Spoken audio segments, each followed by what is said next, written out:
Hey Booksies, it's Friday. It's time to do my weekly reading wrap up where I go over the books that I read this week and what I'm currently reading. This past week I read 5 books, so let's get into it. So the first book that I read this week was Hunted by the Dead King. This is the second book that I read in the Immortal Hunters series, which are all different authors and they all write different dark romantasy standalones.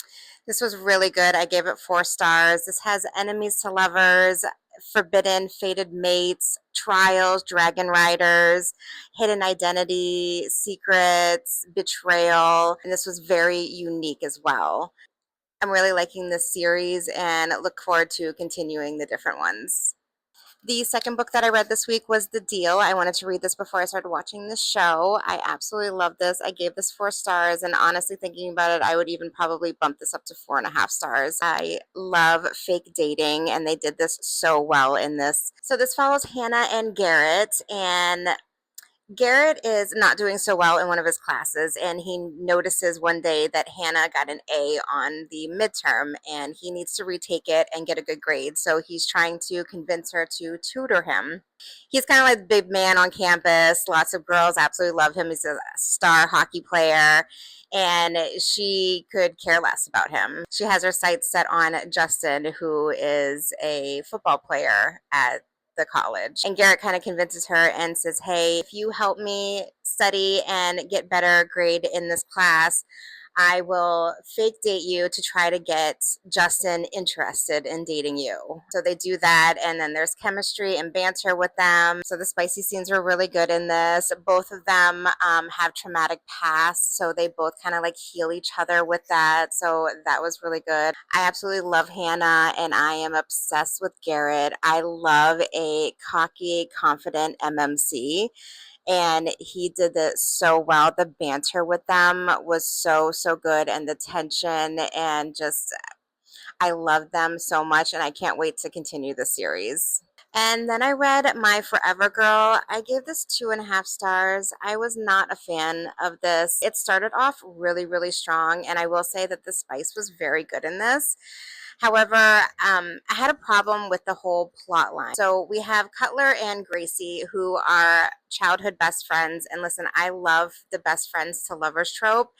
But this one, so they're best friends. They are literally each other's person. She goes through a bad breakup in Paris, moves back home, moves in with him, and she requests spicy lessons from him. So they go into casual hookups.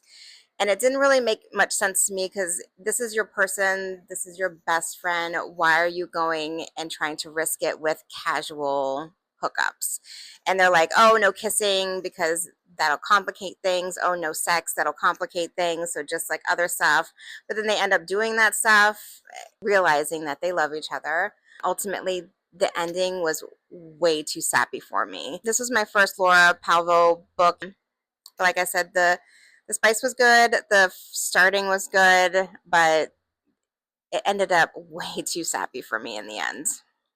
And then I read Darkest Storm. This is book 2 in the series. I really love this series so much. The first book I gave 4.5 stars. This one I gave 4.5 stars. This continues right where book 1 left off. The stakes are higher. I absolutely love the new POVs in this one, the new romance or the new forbidden romance.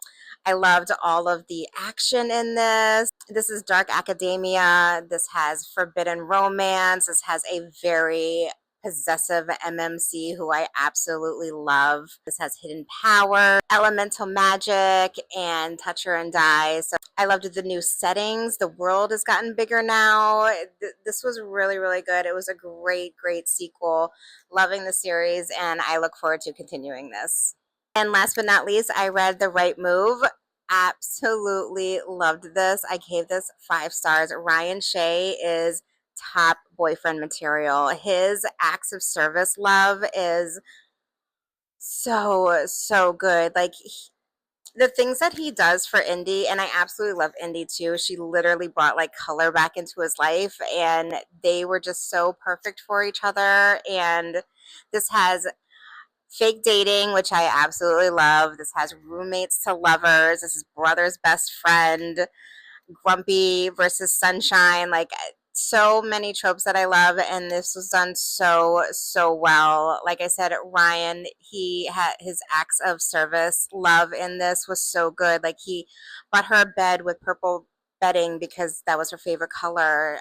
He would make coffee in the morning and then put her cup in the fridge because he knew that she loved iced coffee. He would water her plants when she was gone because she was a flight attendant and she'd be gone for days. And the epilogue in this was absolutely perfection. I loved the Stevie and Z crumbs in this as well. I absolutely loved this. I cannot wait to continue the series because it just keeps getting better. And right now I am currently reading The Boyfriend Academy. This one has me intrigued. It definitely has me engaged, wanting to continue reading to see what finds out. I do have some kind of issues with it. I guess I'll go further into that when I finish this, which I am almost finished. But I am enjoying this. It, like I said, it's keeping me intrigued to want to know what happens next. And then I'm also reading Forged in the Fire. I'm about almost 30% in. This hooked me right away. I absolutely love this. I love the writing in this as well. This is kind of like captor captive, kind of enemies to lovers, delicious banter and tension. Like I am really enjoying this. So I'm looking forward to seeing how this continues. All right, well, that was my weekly reading wrap up. Let me know what your favorite read this week was. And until next time, happy reading.